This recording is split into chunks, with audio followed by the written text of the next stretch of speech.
Friend, मैं हूं हर्ष कुमार। आप देख रहे हैं मेरा यूट्यूब चैनल हर्ष स्टडी सेंटर। आज की क्लास में हम जानेंगे वह हिंदी वर्णमाला जो कि क्लास 10th 12th और कॉम्पिटिटिव एग्ज़ाम के लिए बहुत ज़रूरी होता है। तो आज हम वर्णमाला को डीपली जानेंगे। तो चलिए शुरू करते हैं। वर्णमाला क्या है? वर्णमाला वर्णों के व्यवस्थित क्रम को वर्णमाला कहते हैं। वर्णों के व्यवस्थित क्रम को वर्णमाला कहते हैं। अब वर्ण क्या है? वर्ण भाषा की सबसे छोटी इकाई जिसके टुकड़े ना किए जा सके, जैसे का, हल, खा, हल, गा, हल। अब ये हल लगा है, इसका मतलब क्या है कि इसमें कोई भी स्वर नहीं जोड़ा गया है। जैसे मान लो हम यहाँ पर ये का लिखा हुआ है, इसमें कोई भी हल नहीं लगा है, तो ये किससे मिलके बना है? का, आधा का, और इसमें क्या लगा हुआ है? छोटा आ।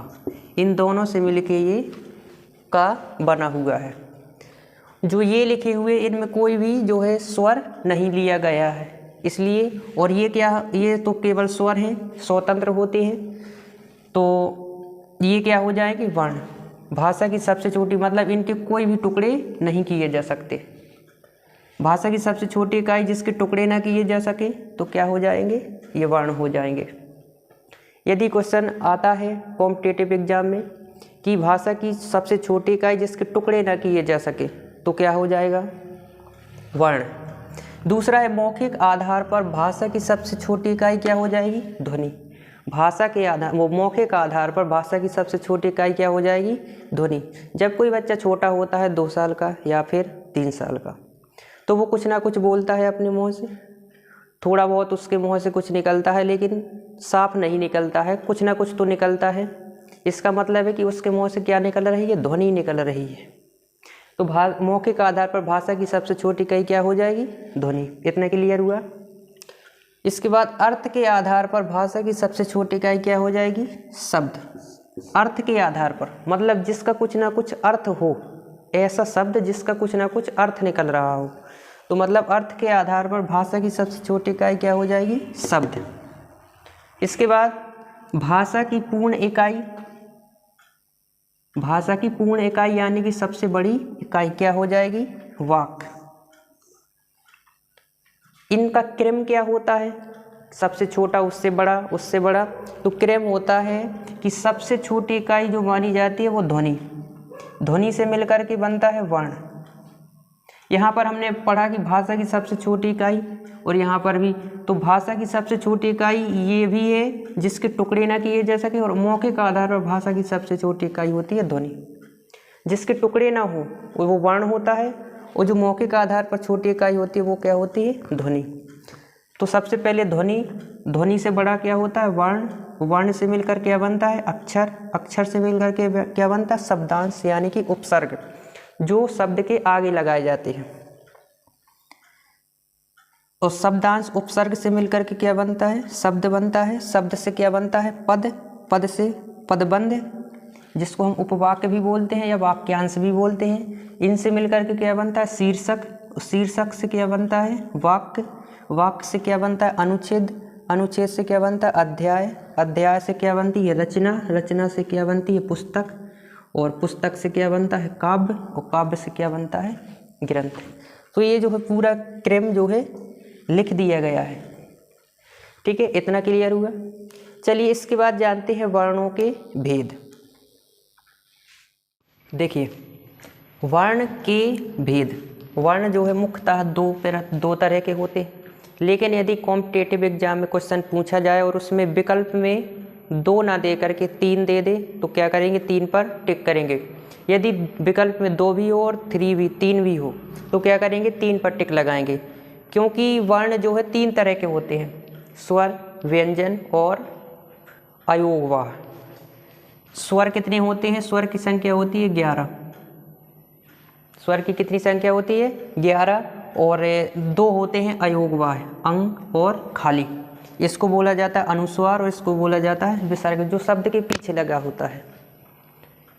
तो हिंदी में मात्राओं की संख्या कितनी होती है? 10। मात्राओं की संख्या कितनी होती है? 10। देखिए जरा, स्वर तो कितने होते हैं 11 अभी बताया। तो स्वर ये हो गए। इसमें यदि हम देखें तो का की कोई भी मात्रा नहीं होती, मतलब इसकी कोई भी मात्रा नहीं मानी जाती है। इसको नहीं गिनेंगे, यहाँ से गिनेंगे 1 2 3 4 5 6 7 8 9 10। मात्राएं कितनी हो गई 10। इन सब की मात्राएं होती हैं, केवल इसकी मात्रा नहीं होती है। अब देखिए ज़रा, पहला हमें पढ़ना है स्वर। तो स्वर के भेद, यानी कि स्वर कितने तरीके के होते हैं 4 तरीके के। स्वर के भेद, स्वर जो है 4 तरीके के होते हैं, 4 प्रकार के होते हैं। पहला मात्रा व उच्चारण के आधार पर, दूसरा जिह्वा के आधार पर, तीसरा मुख के आधार पर, चौथा ओष्ठ के आधार पर यानी होठों के आधार पर। तो चलिए पहला पढ़ते हैं, मात्रा व उच्चारण के आधार पर स्वर जो है कितने तरीके के होते हैं। चलिए देखिए, अब जो है पहला क्या है, मात्रा व उच्चारण के आधार पर, यानी स्वर के भेद कितने थे 4।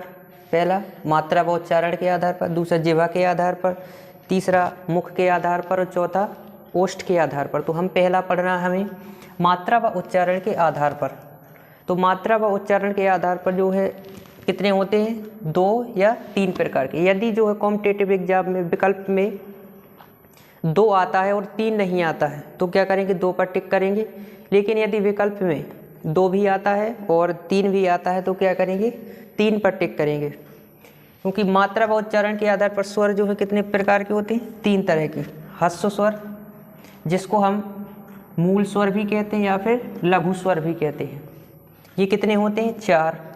छोटा, छोटी, छोटा ऊ और ऋषि, ये जो है 4 क्या होते हैं लघु स्वर, जिसको हम मूल स्वर या ह्रस्व स्वर भी कह सकते हैं। यदि एग्जाम में पूछा जाए कि ह्रस्व स्वर की संख्या कितनी होती है तो ह्रस्व स्वर की संख्या कितनी होती है 4, या फिर मूल स्वर भी कह सकता है तो संख्या कितनी होगी 4, या फिर वो लघु स्वर भी कह सकता है।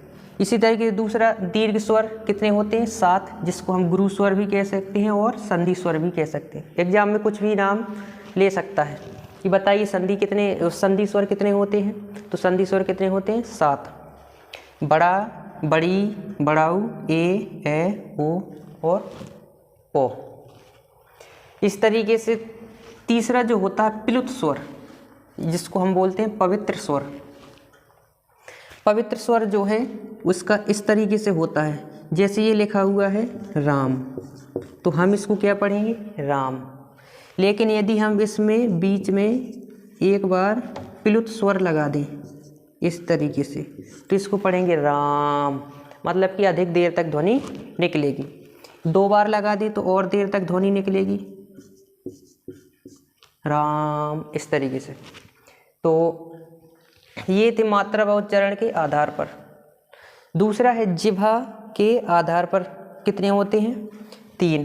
पहला अग्र स्वर कितने होते हैं 5, छोटी, बड़ी, ए और ऋषि। मध्य स्वर, मध्य से क्या निकलता, मध्य स्वर से क्या होता आ, मतलब जो अग्र स्वर हैं जीभ के जो अग्र भाग से है, जब हम इनके नाम लेंगे ई ए और ऋषि तो क्या करेंगे हमारा जीभ का जो अगला हिस्सा है वो हिलेगा। और जब हम कहेंगे आ तो क्या जीभ जो है मध्य का हिस्सा उठेगा बस, और जीभ स्थिर रहेगी। पश्च भाग से कौन कौन से शब्द निकलते हैं वर्ण आ उ ओ। ये जो है कहाँ से निकलेंगे पश्च जीभ के पिछले हिस्से से। तो ये थे जिह्वा के आधार पर। अब तीसरा क्या है मुख के आधार पर। तो चलिए देखते हैं, आई होप आपको इतना समझ में आ गया। देखिए मुख के आधार पर जो स्वर हैं वो कितने प्रकार के होते हैं 4 प्रकार के। पहला संवृत स्वर, जिसका मतलब होता है बंद होना। तो संवृत स्वर कितने होते हैं 5। संवृत का मतलब होता है बंद होना। जब हम इन सब वर्णों को बोलेंगे तो क्या होगा हमारा मुंह जो है बंद होगा। ई ऋषि उ। दूसरा अर्ध संवृत, ये कितने वर्ण होते हैं 3। इनको बोलते समय हमारा मुंह क्या होगा आधा बंद होगा। तीसरा विवृत स्वर, जिसका मतलब होता है खुला होना। ये कितने होते हैं 1, बड़ा आ। जब हम किसी डॉक्टर के पास जाते हैं तो वो क्या जब बीमार हो जाते हैं तो वो क्या करता है, एक सिरिंज लगाता है, तो हमारे मुंह से जो आवाज़ निकलती है, हमारा मुंह खुलता है। उसी को विवृत का मतलब क्या होता है, खुला होना। अर्धविवृत ये कितने होते हैं, 2। जब हमारा मुंह आधा खुलता है, ए ओ, इनमें क्या होता है, हमारा मुंह आधा खुलता है। चौथा है ओष्ठ आकृति के आधार पर। ओष्ठ आकृति के आधार पर स्वर कितने होते हैं, 2, वृत्ताकार स्वर और आवृत्ताकार स्वर। जब हम इन वर्णों को बोलेंगे तो हमारा मुंह जो है एक वृत्ताकार आकार का हो जाएगा, उ ओ। इनको बोलेंगे तो क्या होगा, हमारा मुंह जो है वृत्ताकार हो जाएगा। और इन वर्णों को बोलेंगे तो हमारा मुंह वृत्ताकार नहीं होगा, आ ई ऋषि ए। मतलब इन वर्णों को बोलेंगे तो हमारा मुंह जो है वृत्ताकार। चलिए देखते हैं अन्य स्वर क्या हैं। संयुक्त स्वर, जिसको हम क्या बोल सकते हैं, विषम जातीय स्वर या फिर विजातीय स्वर। ये कितने प्रकार के होते हैं, 4 प्रकार के होते हैं। इसमें क्या होता है कि आ और ई ये क्या है, अलग अलग जाति से अलग अलग तरीके के हैं। आ और ई मिलकर के क्या बनाएंगे, ए, और आ और ए मिलकर के क्या बनाएंगे, ए। छोटा और छोटा ऊ मिलकर के क्या बनाएंगे, ओ, और आ और ओ मिलकर के क्या बनाएंगे, औ। इस तरीके से जो क्या है ये अलग अलग है। अब दूसरा है सजातीय, या जिसको हम बोल सकते हैं समजातीय स्वर। इसमें क्या होंगे, एक ही ग्रुप के होंगे, एक ही समूह के होंगे। आ और आ मिलकर के क्या बनाएंगे, बड़ा आ। ई मिलकर के बड़ी ऊ मिलकर के बड़ा ऊ बनाएंगे। अब देखिए ये भी क्या है, सजातीय स्वर हैं। आ और आ मिलकर के क्या बनाएंगे, बड़ा ई, और ई मिलकर के क्या बनाएंगे, बड़ी ई, और ऊ मिलकर के क्या बनाएंगे, बड़ा ऊ। तो ये सजातीय स्वर, ये संयुक्त स्वर। अब आगे देखिए स्वरों का उच्चारण स्थान। छोटा आ, बड़ा आ और विसर्ग। विसर्ग क्या है, ये विसर्ग होता है, ये कहाँ से बोले जाते हैं, कंठ, गर्दन का सबसे निचला हिस्सा, कंठ से बोले जाते हैं। छोटी ई और बड़ी, ये कहाँ, तालू से। कंठ के जस्ट ऊपर क्या होता है, तालू होता है। तो ई और ई कहाँ से बोले जाते हैं, तालू से। ऋषि कहाँ से बोला जाता है, मूर्धन से। तो तालू के जस्ट ऊपर होता है मूर्धन्य। छोटा ऊ और बड़ा ऊ कहाँ से बोला जाता है, ओष्ठ से बोला जाता है। ए और ए ये कहाँ से बोले जाते हैं, कंठ तालु दोनों से।